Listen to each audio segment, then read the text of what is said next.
साजनी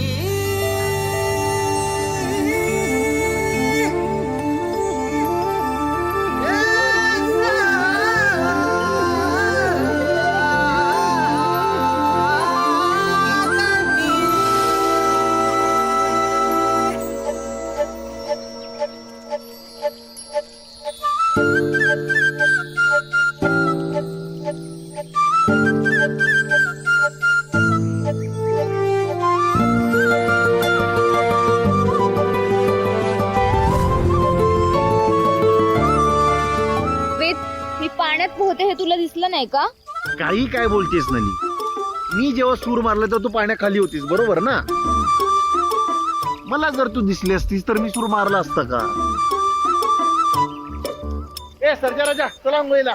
अरे म्हणजे तू आता आंघोळ घालणाऱ्या बैलांना त्याला काय अर्थ आहे वेद? आता यात अर्थ काय असायला हवा? त्यांच्या आंघोळीची वेळ झालीये. मला आधी पाण्यातून बाहेर येऊ दे, मग तू आंघोळ घाल. बैल ऐकणारच नाहीत. एक वेळ बैल ऐकतील, पण तू ऐकत नाहीयेस. अगं नली, वेद जा बाहेर पाण्यातून. ठीक आहे.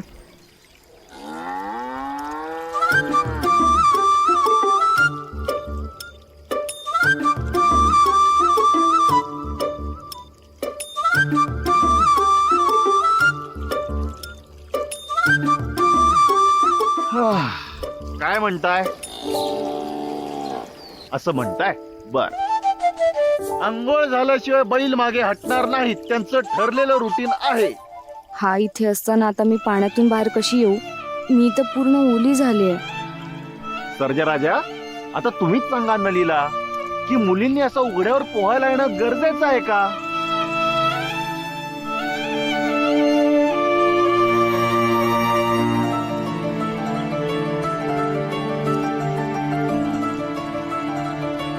सर्जा राजा, आज ना आपण इथंच आंघोळ करूया. नाही काय, नली चिडलीये. नाही तिथलं पाणी गरम झालं असेल ना? काय नली?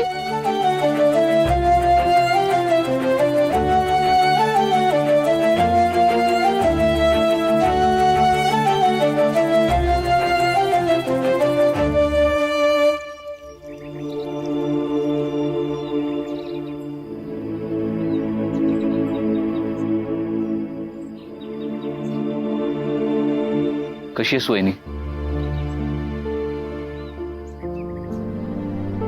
मला माहिती आहे या ओंजळवर फुलांनी तुझ्यावर झालेल्या अत्याचाराची आग शांत नाही होणार, पण मला तुझ्या वेदनेची जाणीव आहे. पहिली तू पुण्यात्माच आहेस. दुष्ट स्वार्थी माणसाने तुला जमिनीत पुरलं, पण तरीही पुरून उरला तो तुझ्या पातिव्रत्याचा निर्मळ प्रेमळ मनाचा सुगंध. तो इथे सगळीकडे जाणवतो मला, सगळीकडे. दुःख याचं वाटतं की आज 18 वर्ष झाली ग. 18 वर्ष पण तुला अजूनही न्याय मिळाला नाही. तो न्याय तुला मिळायला हवा. कधी? अजून किती वर्ष लागणार तुला न्याय मिळायला? पहिली इतक्या वर्षात असा एकही दिवस नाही गेला की तुझी आठवण नाही आली. एकही दिवस नाही गेला.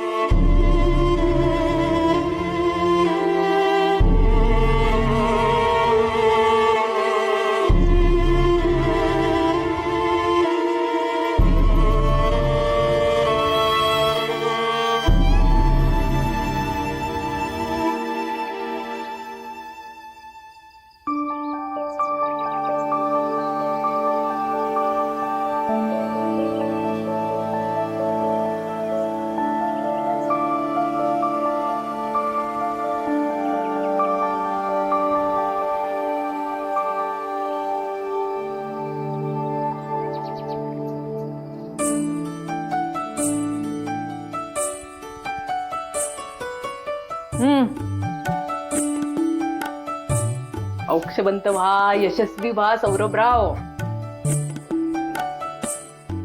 आई, पण हे सगळं खरंच करायची गरज आहे का? मी काय युद्धावर चाललोय का? अरे हो, युद्ध समज. आपल्या बाबारावनी मोठ्या कष्टाने आणि मेहनतीने उभ्या केलेल्या व्यवसायाची धुरा वेद आणि तुला सांभाळायची आहे. वेदनं वर्षभर छान मदत केली मला व्यवसायात. एकदम एक्सपर्ट झालाय तो. सौरभ पण तसा चिकाटीचा आणि मेहनती आहे. बघू किती चिकाटी दाखवतोय ते. आज पहिलाच दिवस आहे त्याचा. काय बाबा, मी आहे ना सौरभ सोबत. वा वा वा. दोघं भाऊ भाऊ छान एकत्र काम करा. अरे खोतांची नवीन पिढी उद्योग व्यवसायात उत्साहाने उतरते.